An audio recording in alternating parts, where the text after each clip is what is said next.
काश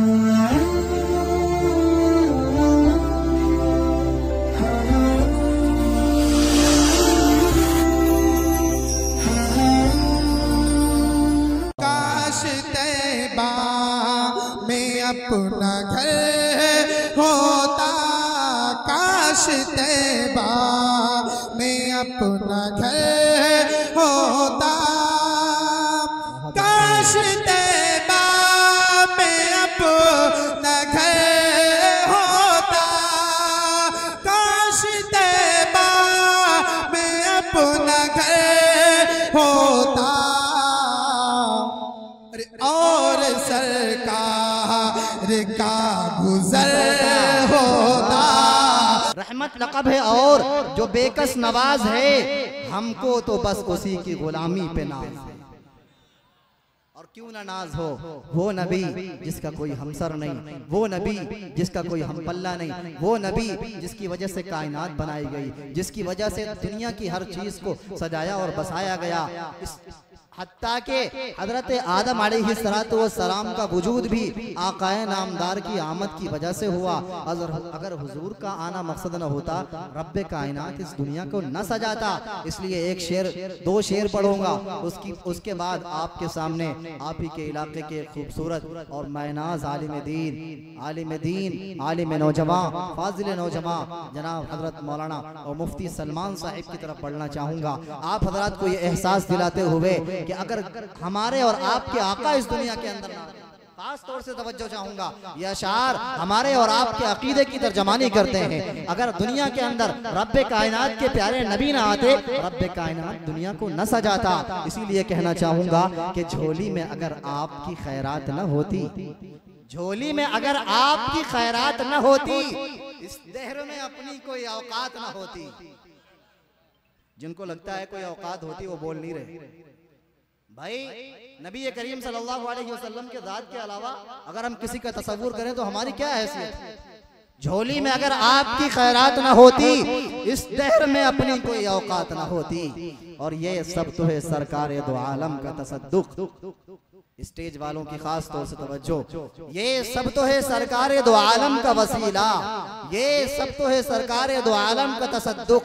वो जात ना होती तो कोई जात ना होती, वो जात ना होती तो कोई जात ना होती। आइए इन्हीं अशार के साये में निहायत ही अदब व एहतराम के साथ मैं गुजारिश कर रहा हूँ हजरत मौलाना मुफ्ती सलमान साहिब दामत बरकातुहुल आलिया से कि वो तशरीफ लाएं। और चूंकि वक्त मुतय्यन है, अगर वक्त की तयीन न की जाए तो प्रोग्राम काफ़ी लंबा हो जाएगा।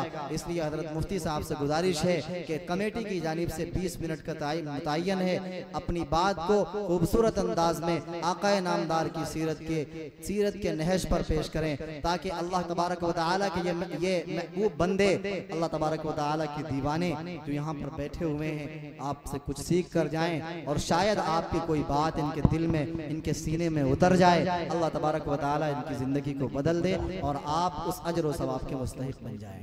अल्लाह तबारक व तआला हम तमाम तर लोगों को अमल की तौफीक अता फरमाए।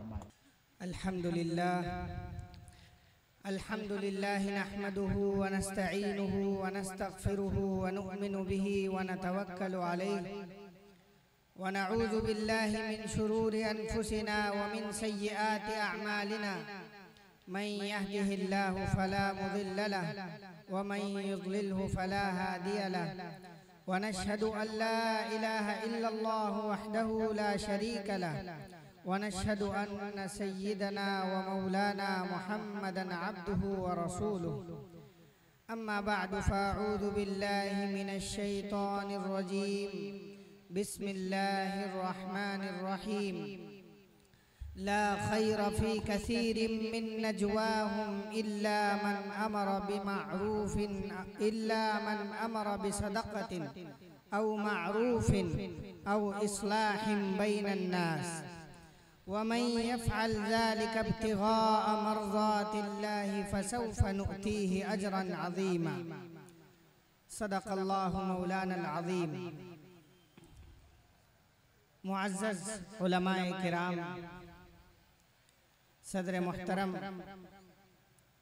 मुअज़्ज़ज़ क़ुर्राए इज़ाम और शहर के मुअज़्ज़ज़ जिम्मेदारान, अल्लाह रब्बुल इज़्ज़त का हम सब के ऊपर बहुत बड़ा एहसान और फज़ल है कि अल्लाह ताला ने हमें इतने अजीम इजलास में जमा फरमाया है। अल्लाह के इस फज़ल पर, इस इनाम पर हमें अल्लाह ताला का शुक्र अदा करना चाहिए। सब्र और शुक्र के बाद सबसे पहले हम सब की तरफ से बहुत ही मुबारकबाद के मुस्तहिक हैं इस इजलास की ऑर्गेनाइज़र कमेटी और इस शहर के वो मुअज़्ज़ज़ फ़आल नौजवान, वो खुशकिस्मत नौजवान साथी जिन्होंने इतना बेहतरीन प्रोग्राम मुनाकिद किया और हम सब के लिए एक ऐसा मजमा बनाया कि हम इस मजमे में बैठकर अल्लाह रब्बुल इज़्ज़त की कुछ बातें, अल्लाह के नबी सल्लल्लाहु अलैहि वसल्लम की कुछ हिदायत, कुछ रहनुमाइयाँ और आपकी ज़िंदगी से हम कुछ चीज़ें सीख कर अपने आप को बदलें और उसके बाद उस पर अमल करने की कोशिश करें। अल्लाह रब्बुल इज़्ज़त का हमें इस बात पर भी शुक्र अदा करना चाहिए कि अल्लाह ताला ने हमें ऐसे फ़आल नौजवान अता किए। आज का जो हमारा मकसद है वो मकसद अल्लाह के नबी हज़रत मोहम्मद सल्लल्लाहु अलैहि वसल्लम की ज़िंदगी को समझना और आपके जो अहकामात हैं, आपने जो ज़िंदगी गुजारने के तरीक़े हमें बताए हैं और आपकी ज़िंदगी में जो वाक़यात पेश आए हैं और आपने अपने उम्मतियों को जो कहने को कहा है, जो करने को बोला है और जिस तरीक़े से करके दिखाया है, उन तमाम चीज़ों को सुनकर, उनको समझकर फिर हम अपनी ज़िंदगियों में उसको लाने की कोशिश करें। जैसा कि ये बैनर है, आप हजरात को इसी उन्वान के तहत बुलाया गया है कि ये जलसे सीरतुन नबी व इस्लाह मुआशरा है, जिसमें अल्लाह के नबी हजरत मोहम्मद सल्लल्लाहु अलैहि वसल्लम की ज़िंदगी के हर गोशे पर बात की जाएगी। मुख्तलिफ मौज़ूआत पर, मुख्तलिफ अनावीन पर सीरत नबवी को अलग अलग तरीके से बयान किया जाएगा। इब्तिदा में जो हमारे मुअज़्ज़ज़ नाज़िम साहब हैं, अल्लाह के नबी सल्लल्लाहु अलैहि वसल्लम की शान में जो मुत्तफ़क़ा फ़ैसले हो सकते हैं, जिसको अल्लाह रब्बुल इज़्ज़त ने अपने कलाम में कुरान पाक में जिक्र किया है, उसके ज़रिए अपनी निज़ामत की इफ्तिताह किया है। शायर आए, उन्होंने अल्लाह के नबी सल्लल्लाहु अलैहि वसल्लम की शान में बात की। उसके बाद जो शायर आए, उन्होंने भी वही बात की। अल्लाह के नबी सल्लल्लाहु अलैहि वसल्लम की ज़िंदगी को समझने अगर हम और आपकी तालीमात को हम अपनी ज़िंदगियों में ले आए तो हमारी ये दुनिया भी कामयाब हो जाए और आखिरत भी कामयाब हो जाए। अल्लाह के नबी सल्लल्लाहु अलैहि वसल्लम को अल्लाह ताला ने कामिल बनाकर इस दुनिया में भेजा है। इसीलिए यही वजह है कि अल्लाह रब्बुल इज़्ज़त ने अल्लाह के नबी हज़रत मोहम्मद सल्लल्लाहु अलैहि वसल्लम को उसवे हसना करार दिया। चुनाचे अल्लाह ताला फरमाते हैं, लक़द कान लकुम फ़ी रसूलिल्लाहि उस्वतुन हसना। ये उसवे हसना किसके लिए है? लिमन कान यरजुल्लाह वल यौमल आखिर, जो अल्लाह को चाहते हैं और आखिरत के दिन पर जिनका ईमान, जो आखिरत के दिन अपना बेड़ा पार करना चाहते हैं, जो जन्नत के तलबगार हैं, अल्लाह की दीदार के तलबगार हैं। नबी पाक सल्लल्लाहु अलैहि वसल्लम के हाथों से हौज़े कौसर पर बैठकर प्याला पीना चाहते हैं, हौज़े कौसर से पानी पीना चाहते हैं, उन लोगों के लिए अल्लाह के नबी सल्लल्लाहु अलैहि वसल्लम की ज़िंदगी में बेहतरीन नमूना। इसीलिए अल्लाह के नबी को उसवे हसना और कामिला करार दिया। और अल्लाह के नबी सल्लल्लाहु अलैहि वसल्लम की जिंदगी को अल्लाह ताला ने किसी भी तरीके से मख्फी नहीं रखा। नबी पाक सल्लल्लाहु अलैहि वसल्लम की जिंदगी का हर पहलू रोजे रोशन की तरह आया है, सूरज की तरह जाहिर व बाहिर है। आपकी जिंदगी के तमाम पहलू बिल्कुल खुले हुए हैं। अल्लाह के नबी सल्लल्लाहु अलैहि वसल्लम को सहाबा की शक्ल में अल्लाह रब्बुल इज्जत ने ऐसी आशिक जमात अता की जिन्होंने आपकी जिंदगी के हर लम्हे को मजबूती के साथ पकड़ा, हर लम्हे की हिफाजत की, जुबान से निकली हुई हर लफ्ज की हिफाजत की, आपके हाथों से आपके बदन से की हुई हर अदा की हिफाजत की, आपके जरिए किया गया हर अमल महफूज किया और हम तक पहुंचाया। ऐसी बेहतरीन जमात अल्लाह रब्बुल इज्जत ने अता की जिन्होंने नबी पाक सल्लल्लाहु अलैहि वसल्लम को की तालीमात को पूरी दुनिया में आम किया। आपका तारुफ पूरी दुनिया में मुकम्मल तौर पर कराया, किसी किस्म की कोताही नहीं बरती। आपकी जो तालीमात थी किताबों की शक्ल में, शेर व शायरी की शक्ल में, अक़वाल की शक्ल में, अहादीस की शक्ल में नकल की और हम तक पहुंचाया। ये तमाम वो चीजें हैं जो हमें इस बात की तरफ इशारा करती हैं और ये बताती हैं कि एक सच्चा और पक्का मुसलमान अगर वो इस दुनिया में कामयाब होना चाहता है तो उसके लिए नबी पाक सल्लल्लाहु अलैहि वसल्लम की जिंदगी को मजबूती के साथ थामना, मजबूती के साथ पकड़ना जरूरी है। चुनांचे आज का जो हमारा ये अजीमुशान इजलास है, ये हमें दावत दे रहा है, ये हमें समझा रहा है, ये हमें बतला रहा है कि हमारा इज्तिमा सिर्फ एक आंखों की अय्याशी, आंखों के मजे लेने और सिर्फ थोड़ी सी कुर्बानी के लिए नहीं है। अपने घरों से उठे, बाजार आ गए, इजलास के हमने चार दीवारियों को देख लिया, इसकी लाइटों को, इसके पिंडाल को, इसके उलमा को, इसमें चलने वाली आवाजों को हमने सुन लिया और हमने नबी का हक अदा कर दिया। अगर हमने ये तसव्वुर अपने जहन में ला लिया है तो यह खाम ख्याली है और इससे ना दुनियावी कोई फायदा है ना उखरवी कोई फायदा है। सिर्फ इजलास कर लेने, इजलास में शरीक हो जाने, नबी पाक सल्लल्लाहु अलैहि वसल्लम की शान में नारे लगा देने से नबी पाक सल्लल्लाहु अलैहि वसल्लम का हक अदा होने वाला नहीं है। नबी पाक सल्लल्लाहु अलैहि वसल्लम की जिंदगी का अगर हम हक अदा करना चाहते हैं तो हमें आपकी तालीमात को अपनी जिंदगियों में लाना होगा। आपने जो कुर्बानियां दी हैं, आपके सहाबा ने जो तालीमात हम तक पहुंचाई है, उसको हमें अपनी जिंदगियों में लाना होगा। और हम जब ये इरादा कर लेंगे कि अपनी जिंदगी को सुन्नत नबवी के मुताबिक गुजारेंगे तो अल्लाह रब्बुल इज्जत इंशाअल्लाह हमारी दुनिया भी कामयाब कर देंगे और आखिरत भी कामयाब कर देंगे इंशाअल्लाह। गर्ज ये खुलासा ये है कि हम अपनी जिंदगी को शरीयत के मुताबिक, नबी पाक सल्लल्लाहु अलैहि वसल्लम के बताए हुए तरीके के मुताबिक, कुरानी अहकाम के मुताबिक गुजारने के पाबंद बने। चुनांचे अपने खुतबे में मैंने कुरान पाक की जो आयत तिलावत की थी उसमें अल्लाह रब्बुल इज्जत हम सब के लिए 3 अहम पैगामात दिए हैं।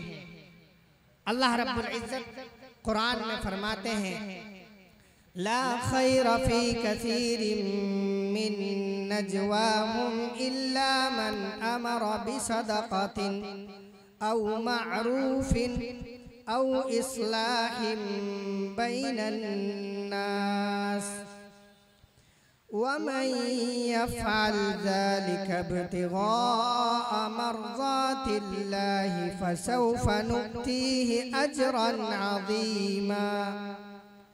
अल्लाह ताला फरमाते हैं कि ये जो तुम्हारी मजलिसें हैं, तुम्हारी महफिलें हैं, तुम्हारे इजलास हैं, तुम्हारे इज्तिमे हैं, तुम्हारे कॉन्फ्रेंस हैं, तुम्हारे प्रोग्राम हैं, इन चीजों में खैर नहीं है, भलाई नहीं है। भलाई किन चीजों में है? अल्लाह के नबी सल्लल्लाहु अलैहि वसल्लम के सीने से अल्लाह रब्बुल इज्जत ये पैगाम देना चाहते हैं कि वो मोमिन जो अपनी अल्लाह पर ईमान लाता हो और अपनी जिंदगी को नबी पाक सल्लल्लाहु अलैहि वसल्लम की जिंदगी के मुताबिक गुजारता हो, उसके लिए ये जरूरी है और लाजिम है कि उसकी जो महफिलें हों, उसके जो उठने और बैठने हों, उन चीजों में ये तीन चीजें शामिल होनी चाहिए।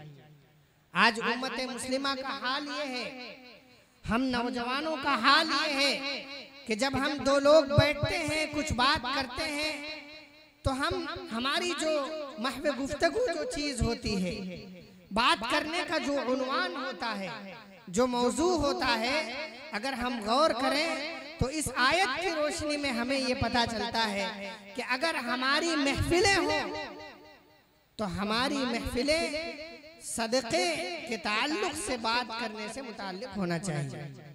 हमारी महफिलों में भलाई के कामों की गुफ्तगू होनी चाहिए।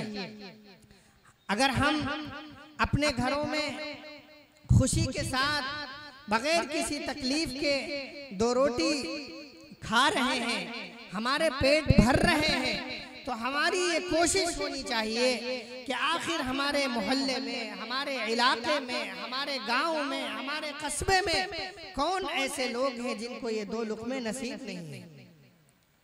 अगर हम इस तरीके के इंसान बनते हैं कि हमारी महफिलों में दूसरों की भलाइयों की गुफ्तगू होती है, दूसरों के खैर के ताल्लुक से बातें होती हैं, दूसरों की मदद से मुताल्लिक बातें होती हैं, परेशान हाल लोगों से मुताल्लिक गुफ्तगू हो रही है, हम दो चार दोस्त मिलकर ये सोचते हैं कि भाई आज हमारे मोहल्ले में कौन शख्स परेशान है, कौन शख्स बीमार है, हम उसकी इयादत करने के लिए चलते हैं। अगर कोई परेशान है तो उसकी परेशानी के ताल्लुक से दरियाफ्त करने के लिए हम लोग चलते हैं और उसके परेशानी के हल की कोशिश करते हैं। तो याद रखिए, अल्लाह रब्बुल इज्जत ने फरमाया है कि अगर कोई शख्स दूसरे लोगों की परेशानियों को दूर करने की कोशिश करता है तो अल्लाह ताला उसकी जिंदगियों से परेशानियों को खत्म कर देते हैं।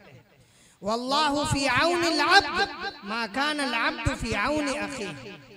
अल्लाह ताला इंसानों के बंदों की मदद में रहते हैं जब तक कोई बंदा अपने भाई की मदद में रहता है।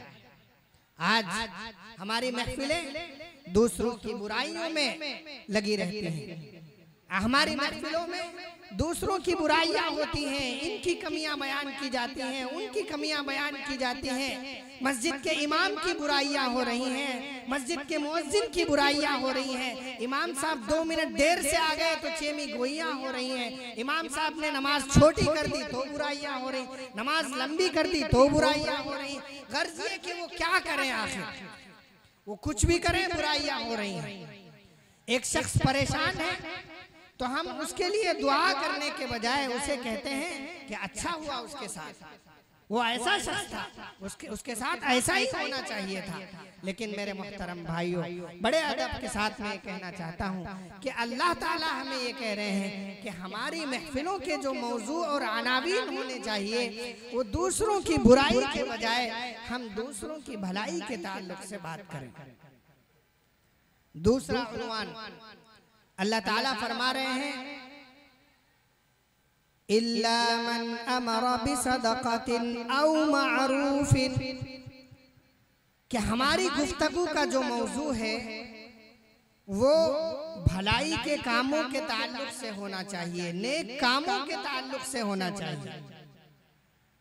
हम ऐसे कामों के बारे में गुफ्तगू करें जो काम, जिस काम से लोगों का फायदा हो, जिस काम के ताल्लुक से हमारी जो कम्युनिटी है, हमारे जो यूथ है, हमारे जो नौजवान भाई हैं, उनके इस्लाह के ताल्लुक से हम सोचें।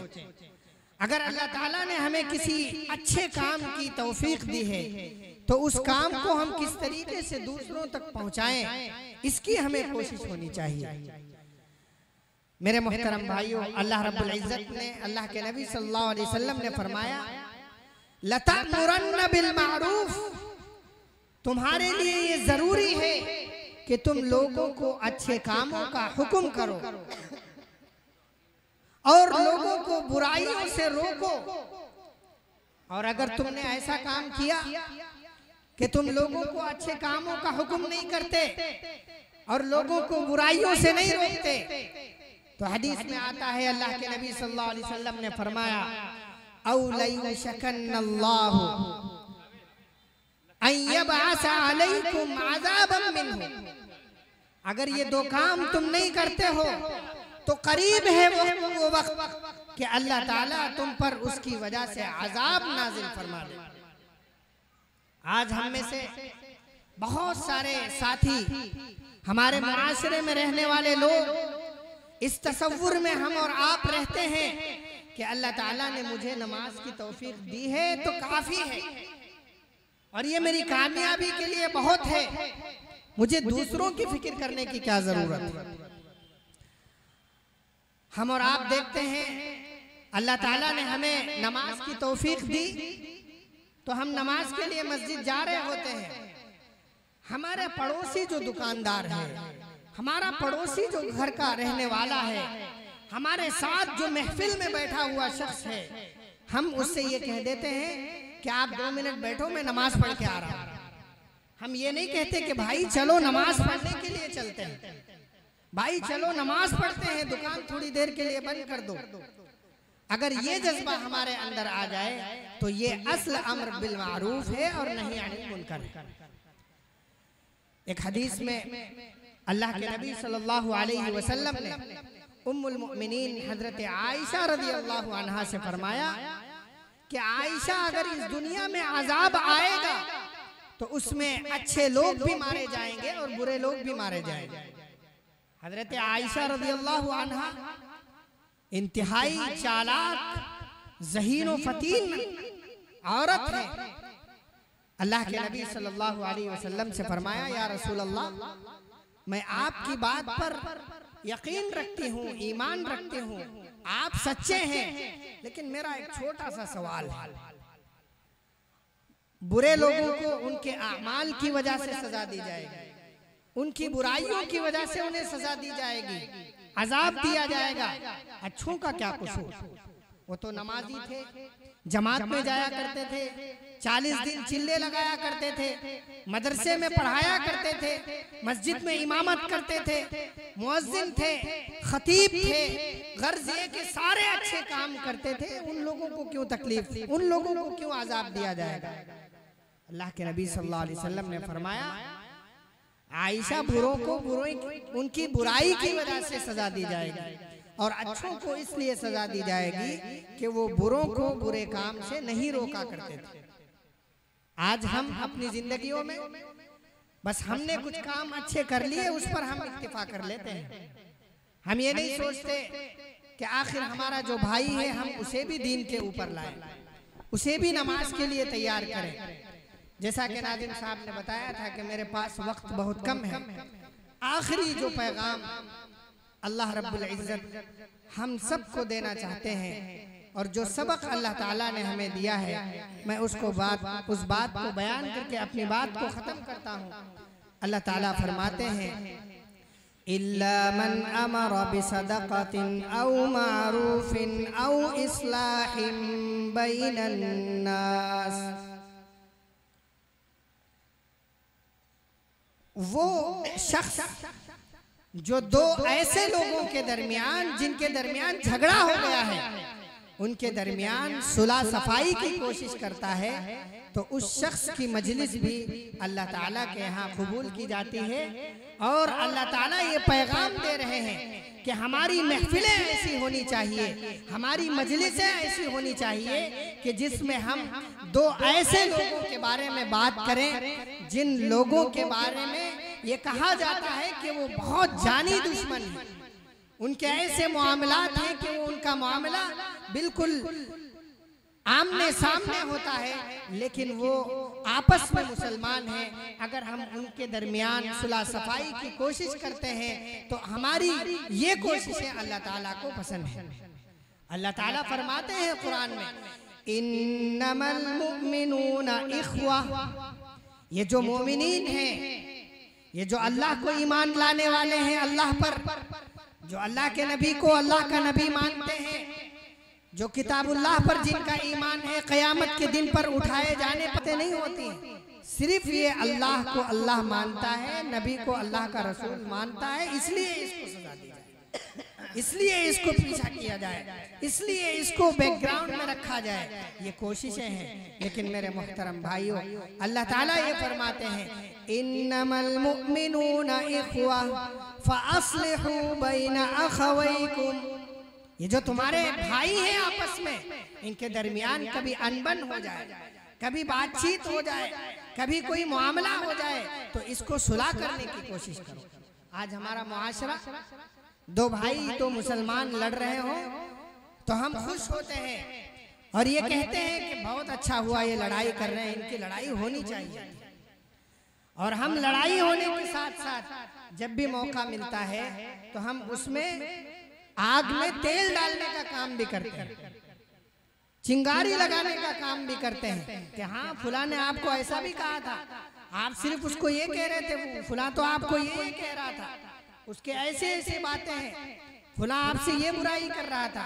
मेरे मोहतरम भाइयों, अल्लाह ताला इस कद्र इस मामले को लेकर हमें ये पैगाम देना चाहते हैं कि हम मुत्तहिद हो जाएं, हम आपस में भाई भाई हैं।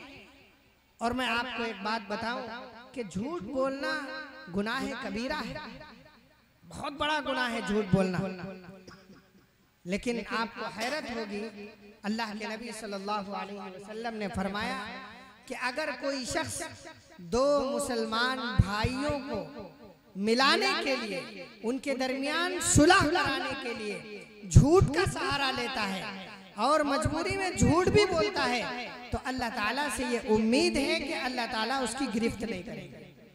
इतना गुनाह कबीरा होने के बजाय बावजूद अल्लाह ताला दरगुजर का मामला करेंगे, इसलिए कि वो दो मुस्लिम भाइयों के दरमियान सुलह कराने की कोशिश कर रहा है।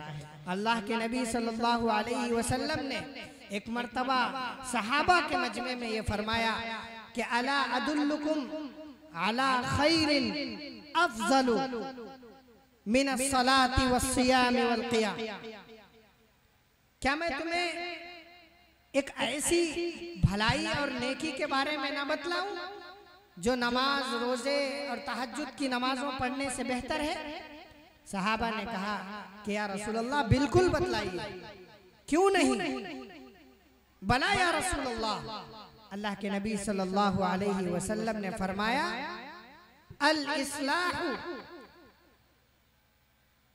फीमा बैनन नास, लोगों के दरमियान आपस में सुलह कराना, लोगों को, जो दो लोगों के दरमियान रिश्ते बिगड़ गए हैं उनके दरमियान सुलह सफाई कराना, ये नमाज, रोजे और तमाम जो नेकियां हैं उनसे भी अफजल करार दिया है। ये अल्लाह के नबी सल्लल्लाहु अलैहि वसल्लम की हदीस है। नबी पाक सल्लल्लाहु अलैहि वसल्लम की जिंदगी का जब हम मुताला करते हैं, आपकी सीरत को जब हम पढ़ते हैं, आपकी जो बताई हुई अहादीस हैं उनका जब हम जायजा लेते हैं, तो हमें ये पता चलता है कि बाज़ मर्तबा नबी पाक सल्लल्लाहु अलैहि वसल्लम को जब ये पता चलता था कि फुला कबीले और फुला कबीले के दरमियान जंग हो गई है, उनके दरमियान झगड़ा हो गया है, लड़ाई और फसाद हो गया है, फुला खानदान में झगड़ा हो गया है, फुला घराने में फुला मियाँ बीवी का आपस में झगड़ा हो गया है, तो अल्लाह के नबी सल्लल्लाहु अलैहि वसल्लम फौरन उठ कर जाते और उनको सुलह सफाई में बाज मर्तबा इतनी देर हो जाती कि सहाबा मस्जिद में इंतजार करते करते सहाबा को ये फैसला करना पड़ता कि हजरत अब्दुर्रहमान इब्न औफ नमाज पढ़ाते जाकर और अल्लाह के नबी सल्लल्लाहु अलैहि वसल्लम बाद में आकर नमाज में मिल जाते। इतनी अहमियत नबी पाक सल्लल्लाहु अलैहि वसल्लम, और जमात में देरी हो रही है, सहाबा इंतजार कर रहे हैं और अल्लाह के नबी सल्लल्लाहु अलैहि वसल्लम घरों में जाकर सुलह कर रहे हैं। अगर ये चीज़ अहमियत की हामिल नहीं होती, अगर इस चीज़ की कोई अहमियत नहीं होती, तो क्या अल्लाह के नबी सल्लल्लाहु अलैहि वसल्लम इतनी अहमियत देते? लेकिन मेरे मोहतरम भाइयों, आज हम और आप भी तो अल्लाह के नबी सल्लल्लाहु अलैहि वसल्लम के नाम लेवा हैं, आपके उम्मती हैं। आपके नाम पर हम अपनी जानों को कुर्बान कर देने वाले हैं। और आपके शान में कोई बदकिस्मत अगर थोड़ी सी गुस्ताखी कर दे, तो हम उसके लिए अपने पूरे खानदान को, अपनी पूरी जिंदगी को, अपनी पूरी जायदाद को, अपने पूरे माल को ख़त्म कर देने वाले और कुर्बान कर देने वाले लोग हैं। क्या हम अल्लाह के नबी सल्लल्लाहु अलैहि वसल्लम की इस रहनुमाई और इस हिदायत पर अमल नहीं कर सकते? आज हालात ऐसे हैं कि हम लोगों में सुलह कराने के बजाय हम लोगों के दरमियान फितना फैलाने, उनके दरमियान हम बातों को उछालने और उस मामले को छोटा करने के बजाय, ख़त्म करने के बजाय हम उसको बढ़ावा देने की कोशिश करते हैं। आखिर में बस एक बात कहकर अपनी बात को ख़त्म करता हूँ कि अल्लाह ताला हम सबको ये पैगाम देना चाहते हैं कि हमारी जो मजलिसें हैं और हमारी जो महफिलें हैं, उसमें हमें सिर्फ और सिर्फ अच्छी बातें होनी चाहिए, अमर बिल मारूफ के मशवरे होने चाहिए, लोगों की फलाह के लिए, लोगों की अच्छाई के लिए, समाज की बेहतरी के लिए जो काम हो सकते हैं हमें वो करने चाहिए। और अगर कभी आपस में अनबन हो जाए, आपसी मामलात में कभी खटपट हो जाए, तो हमें उसे सुलह सफाई के जरिए उस मामले को रफा दफा करने की जरूरत है। अगर हम नबी पाक सल्लल्लाहु अलैहि वसल्लम की तालीमात को गौर से पढ़ें, गौर से सुने, अमल करने के जज्बे से सुने, अल्लाह की अहकामात को, अल्लाह ने जो तरीका बताया है उसको हम अपनी जिंदगियों में लाए, तो आज हमारा हाल जो है इंशाअल्लाह कल हमारा हाल तब्दील होगा और हमारे हाल इंशाअल्लाह दूसरे सही होंगे और हमारी ये दुनिया भी संभलेगी और आखिरत भी संभलेगी। अल्लाह ताला कहने सुनने से ज्यादा अमल करने की तौफीक अता फरमाए। व आखिर दावाना अनिल हम्दुलिल्लाहि रब्बिल आलमीन। माशाअल्लाह।